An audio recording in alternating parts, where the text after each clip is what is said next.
अस्सलाम वालेकुम नाज़रीन। ड्रामा सीरियल डायन के अभी इसमें आप देखेंगे कि मीशा अपने मकसद के बहुत ही करीब है। मीशा से ज़किया का हाउंड टकराता है और वो कहती है कि मैं अच्छी तरह जानती हूँ कि तुम किन चक्करों में पड़े। तुम्हें अपनी बीवी के मरने का कोई अफ़सोस नहीं और मैं जानती हूँ कि तुम किन रंग-रलियों में मसरूफ़ हो। ये सुनकर ज़किया का शौहर बहुत परेशान होता है और मीशा से कहता है कि तुम्हें कुछ पूछने वाला नहीं है? सारे घर में दनदनाती फिर रही हो। मीशा इस चीज़ का जवाब नहीं देती। इधर ज़वार आता है तो उसे उसके हाथ पे कुछ चोट वग़ैरह लगी होती है, जो कि मीशा जिसकी मरम्मती करती है।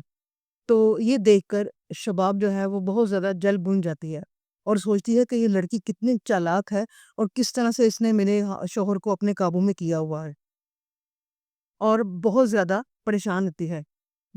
मीशा जो है वो ज़वार की ज़ख्म पे मरहम पट्टी कर रही होती है और ये देखकर शबाब बहुत ज़्यादा जल भून रही होती है, क्योंकि वो कुछ भी नहीं कर सकती, क्योंकि ज़वार मीशा को बहुत ज़्यादा अहमियत देता है शबाब के सामने और शबाब उसके सामने कोई कुछ किसी काम के लिए कहती है जिसको मीशा नहीं करती, तो शबाब कहती है तुम्हें मेरी बात समझ में नहीं आ रही।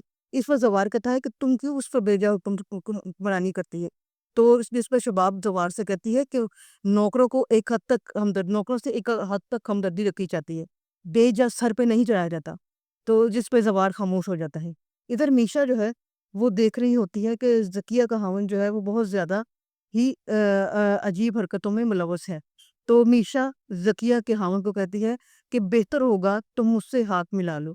ज़किया का ख़ावंद घर में ज़ेवरों की चोरी करने की कोशिश करता है, जिस पर फ़ौज़िया, उसके ख़ावंद और ज़किया में आपस में ही लड़ाई हो जाती है।